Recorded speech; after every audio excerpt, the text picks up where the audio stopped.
I'm Joe Khalil here in Washington. The Biden White House making it clear today they're ready to move forward on COVID relief with or without Republicans. Thanks for joining us tonight on News Nation. I'm Marnie Hughes. And I'm Joe Donlin. Rob has the night off. Our top story tonight, negotiations over another coronavirus relief bill. And News Nation Washington correspondent Joe Khalil kicks off our coverage tonight. Joe? Yeah, it's very clear now. The Biden White House says they know they have the votes to move COVID relief forward without any Republicans. But, you know, Republicans are saying, look, you campaigned on unity. And the Biden White House says we want Republicans to come on and join us. Let's negotiate. But if that doesn't work, they made very clear they're going to move forward. Today, President Joe Biden says no matter how it gets done, Congress must pass a new round of COVID relief. I support passing COVID relief with support from Republicans if we can get it, but the COVID relief has to pass. There's no ifs, ands, or buts. The president promoted his $1.9 trillion COVID package today, arguing the cost of delaying or doing too little far outweighs spending too much. It's not only that people will be badly, badly hurt if we don't pass this package, in terms of increased rate of death, in terms of poverty, a whole range of things, but we will also be hurt long-term economically.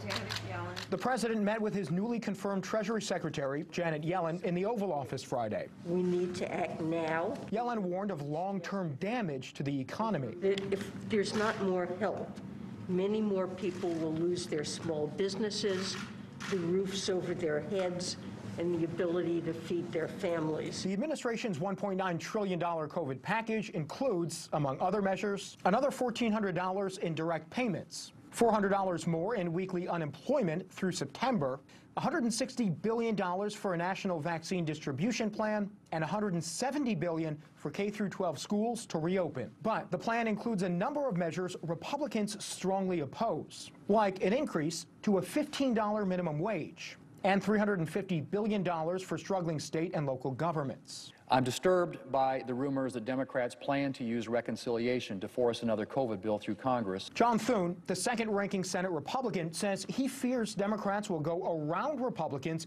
with a procedural process called reconciliation. That would pass Biden's budget bill with just a simple majority, no Republican support needed. Before even giving good faith effort to bipartisan negotiations. Thune says Republicans are willing to work with Democrats to hammer out a deal. And White House Press Secretary Jen Psaki said Friday the White House wants to work with Republicans. But she added, our priority is on getting it through and not on the focus on what the parliamentary process is.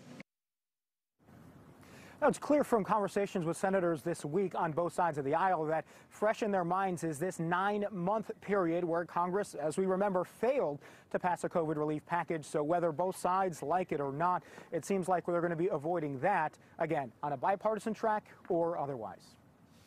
Joe, it sounds like a lot of work still to do here, and I don't want to get ahead of ourselves, but I'm sure a lot of folks are watching this and wondering about the timeline, how long it might take, should it pass, and when they might get this additional money.